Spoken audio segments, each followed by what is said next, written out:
గ్రహణ గడియలు సమీపిస్తున్నాయి. అంతేకాకుండా ఆకాశంలో ఒక అద్భుతమైన దృశ్యం అందరికీ కనువిందు చేయబోతోంది. బ్లడ్ మూన్ గా పిలిచే ఈ తరహా చంద్రగ్రహణం గతంలో ఎప్పుడు చూడలేదని, ఇకపై ఎప్పుడు చూస్తామో కూడా ఊహించలేము అంటున్నారు సైంటిస్టులు. అసలు ఈ బ్లడ్ మూన్ స్పెషాలిటీ ఏంటి? ఎన్ని గంటలకి చూడొచ్చు?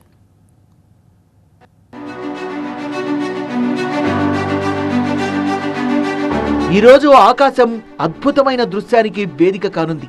చంద్రుడు ఎరుపు రంగులో ప్రకాశవంతంగా కనువిందు చేనున్నాడు. దీన్నే బ్లడ్ మూన్ అంటున్నారు శాస్త్రవేత్తలు. ఒక సంపూర్ణ చంద్రగ్రహణమని ప్రపంచవ్యాప్తంగా కోట్లాది మంది చూసే ఛాన్స్ ఉంటుందని చెప్తున్నారు. ఒకప్పుడు చంద్రగ్రహణాలు కొన్ని ప్రాంతాల్లో మాత్రమే కనిపించేవి, కానీ ఇప్పుడు వాతావరణం బాగుంటే వరల్డ్ వైడ్ గా 85% మంది చూసే అవకాశం ఉంటుంది.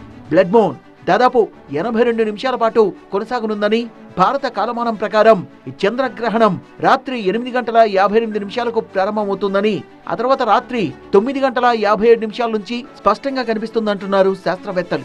అలాగే రాత్రి 11 గంటలకు సంపూర్ణ గ్రహణం మొదలవుతుందని, 11:41కి చంద్రుడు అత్యంత ఎర్రగా మారుతాడంటున్నారు. రాత్రి 2:25 గ్రహణం పూర్తిగా ముగుస్తుందని సైంటిస్టులు అంటున్నారు. చంద్రుడు పూర్తి ఎర్ర రంగులో ఉన్న దృశ్యాన్ని కనులారా వీక్షించాలంటే మాత్రం రాత్రి 11 గంటల నుంచి 12:22 మధ్య అంటున్నారు. హైదరాబాద్, ముంబై, ఢిల్లీ, చెన్నై, బెంగళూరు, కోల్కతాలో చంద్రగ్రహణం కనిపించినా కాంతిలో కాలుష్యంతో స్పష్టత ఉండదని, హిమాచల్, లడాక్, రాజస్థాన్, గుజరాత్, కూర్గుల్లో మాత్రం స్పష్టంగా కనిపిస్తుందని చెప్తున్నారు సైంటిస్టులు.